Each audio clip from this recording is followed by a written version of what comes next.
হযরত ওমরে ফারুক রাদিয়াল্লাহু তাআলা আনহু মদিনার অলিগলি ঘুরে দেখছিলেন। হঠাৎ তিনি একটি ঘরের ভেতর থেকে এক মা ও তার মেয়ের কথোপকথন শুনতে পেলেন। মা বলছিলেন, দুধের মধ্যে পানি মিশিয়ে দাও, তাহলে বেশি দামে বিক্রি করতে পারবো। কিন্তু মেয়ে বলল, না মা, খলিফা ওমর রাদিয়াল্লাহু তাআলা আনহু তো নিষেধ করেছেন। মা বলল, ওমর রাদিয়াল্লাহু তাআলা আনহু তো এখানে নেই, তিনি কিভাবে জানতে পারবেন? মেয়ে জবাব দিল, ওমর রাদিয়াল্লাহু তাআলা আনহু হয়তো জানবেন না, কিন্তু আল্লাহ তাআলা তো দেখছেন।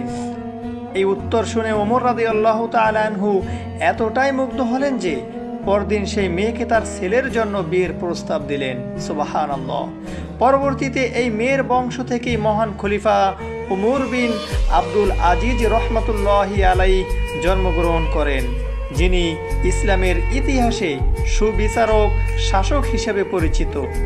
এই ঘটনা ওমর রাদিয়াল্লাহু তাআলা আনহু এর সজাগ নেতৃত্ব, সাধারণ মানুষের প্রতি তার দায়িত্ববোধ এবং আল্লাহ ভীতির শিক্ষা দেয়। ভিডিওটি ভালো লাগলে অবশ্যই শেয়ার করে দিবেন।